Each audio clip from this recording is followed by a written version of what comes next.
Yo, welcome back to another video. In today's video, I'll be going over everything new in the Final Eclipse game mode, so stay tuned if you don't want to miss anything. Also, please consider leaving a like and subscribing if you enjoy this video. It's free and it's a good way to tell me you like my videos. With all that said, let's get started with the video.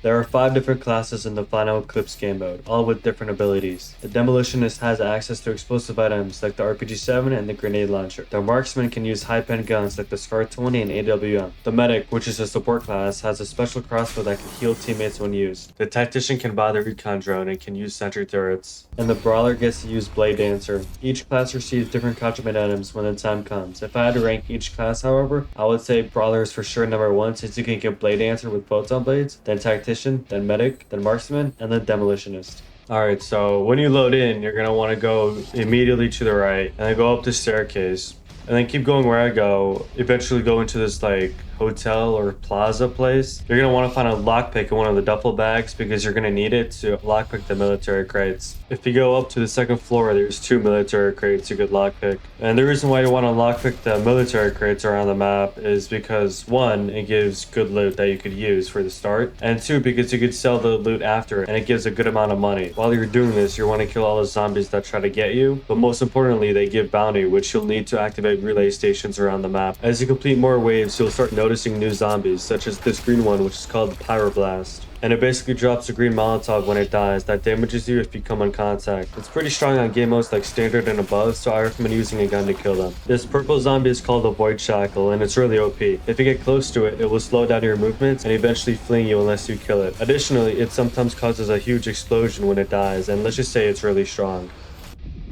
There's just one Screamer zombie that slows you down, so don't get too close to him. This yellow one, known as a Vapor Maw, is really annoying. It shoots you and gives you a gas effect, but they're easy to kill since once they shoot, they stay in one spot. To counter it, as you might assume, you could simply put on a gas mask. One is all you really need until you get Operator. Now here's a strong one. It's called Shockwave, and it charges up a blast if you get near it. To dodge his attack, all you need to do is take cover before he shoots, and you're gonna want to do that because he does a lot of damage. He's also really tanky. Look how many photon blade swings it took me to kill him.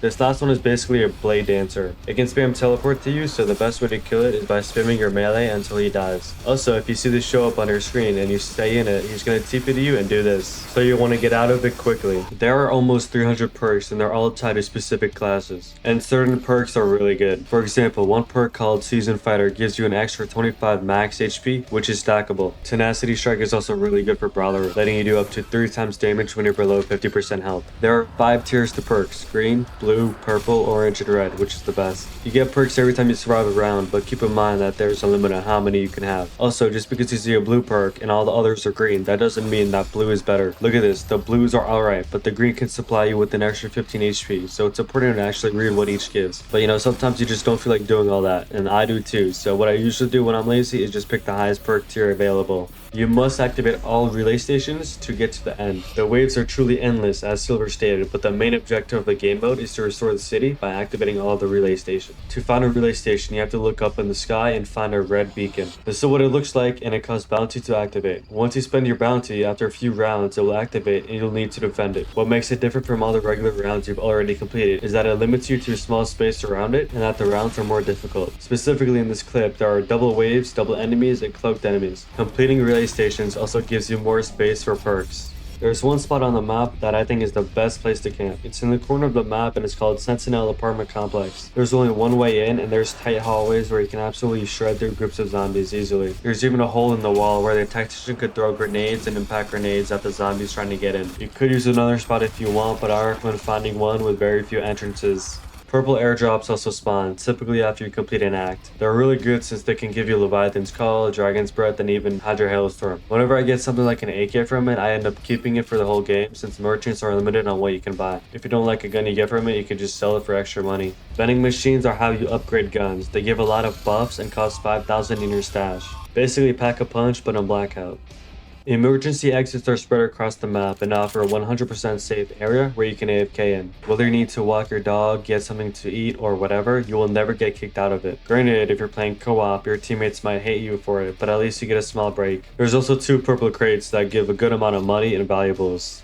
Ammo crates are the new ammo box. They hold a lot more ammo than an ammo box does, and it only costs 500 valuables. Just make sure to get as much ammo from it as you can, because once it starts beeping, then it will close soon. Another reason why that camping spot I showed you earlier is the best is because at the entrance there's an electric box that costs 500 to open, and if you swing a melee at it, the water below it will become electrified, which will slow down the zombies. Very small feature, but there are explosive barrels around the map, so be careful around them. Acts are like chapters, with 6 in total. The first act is when you spawn and you get the starter gear like the trench knife and a gun depending on your class. Act 2, the Great Storm, spawns in an airdrop and also new zombies. Act 3, Aftermath, gives everyone a special item like RSH or Renbreaker. Act 4, Nightfall Descent, gives everyone a full contraband armor set. Act 5, Toxic Tempest, gives everyone a contraband weapon like the new Photon Alternator, Photon Blades, or Photon Accelerator. And as for the last act, Act 6, you get a new perk and have to fight a huge boss in this arena. He has a lot of attacks, like being able to throw lava rocks at you, so it's important to hide behind something. He can also exhale a lot of fire, which can easily be avoided by walking away from it. His stomp is probably his weakest attack since you're not going to be near him unless you're the Prowler. Oh, and if you see his orange rings spawning around you, run, because if you stay in them, he will launch you in the air and it deals a lot of damage. A good thing about this area is that there's an ammo crate for when you run out of ammo. Once you reach a tick in his health bar, he will go in dormant mode until the next wave. While he's in this mode, other zombies will begin spawning. If you succeed, you're called down to the docks where staying calls you useless and activates your suit's explosion where you die. And then your stats screen shows up where you get to see how many points you won and everything like kills and time spent in the game. And if you didn't know, lunar points are how you get blade dancer pieces from the tunnel side NPC. Congrats, you made it to the end. I hope you learned new things about the Final Eclipse game mode. Consider leaving a like and subscribing if you enjoyed watching this video. See you in my next video.